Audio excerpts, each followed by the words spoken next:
Hello everyone, and today we are back with another video, and today we'll be discussing how to grow your money with mutual fund.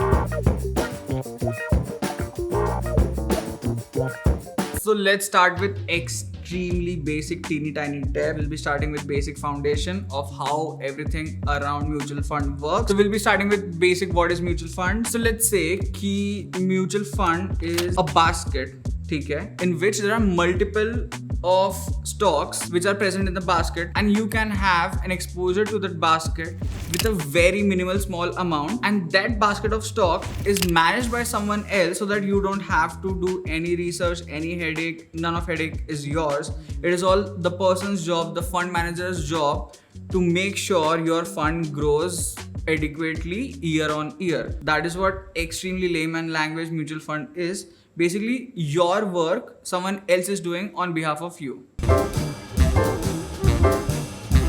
The next portion that we'll be talking about is how you can invest in mutual fund. Like, what are the ways through which you can invest in mutual fund? So one way is lump sum. Let's say I have a lump sum chunk of money. Let's say, for example, 1 lakh, and I directly invest the chunk in one particular time of moment. Let's say today, like whatever date is, today I'm investing full 1 lakh, whatever I have with me, in one particular mutual fund. That is lump sum. And another way through which you can invest is SIP, systematic investment plan. So SIP, I'm pretty sure you have heard this term a lot everywhere and anywhere, mostly through your parents. So basically, SIP is you invest a very smaller chunk, like which happens on a monthly basis. Let's say you invest 1,000 rupees on first of every month. That is your basic SIP. So the benefit of SIP is you get an exposure of market throughout the longer duration. Let's say I get to invest in Jan, I get to invest in Feb, March, April, and so on, year on year, for whatever duration you plan. So SIP is a continuous process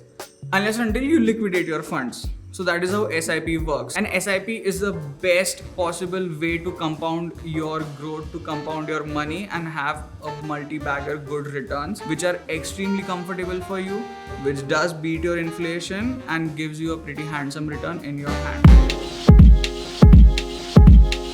Moving ahead, there will be two types of mutual funds in which you can invest. One can be indices based, which will have, Nifty 50, large cap, mid cap, small cap. So these stocks are, for example, small caps is highly volatile, mid cap is moderately volatile, and the large cap are very much stable, which will give you steady return. Those are the large cap. Another are the sectoral. Sectoral can be specific to a very particular sector, or have a very specific exposure. For example, there can be IT based mutual fund which only invest in IT stocks. Let's say Tech Mahindra, Infosys, XYZ, whatever tech stocks are. So that is how we can have two different things. The disadvantage with sectoral mutual fund is your exposure will be to a very particular segment. So let's say tomorrow all the IT crashes down, your funds will be going down. So the best way to have your mutual fund is, if I would suggest, is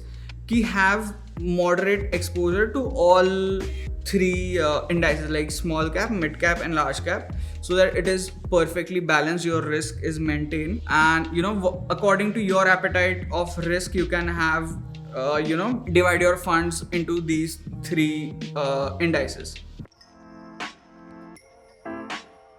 So mutual fund does come along with lots of hidden expenses. I'll be going through those. Let's say one is the expense ratio. So you always have to look out for the expense ratio. So basically, expense ratio is something, it is a broader term that includes operating and management fees taken by the fund. So that is what the expense ratio is. And the ideal expense ratio can be somewhere between 0.5 to 0.75. That is how anything you get around that or below that, you can definitely go for it. Another hidden expense is the exit load. So exit load is basically something when you have to liquidate your mutual fund, there is a specific amount of percentage that you have to pay to the fund.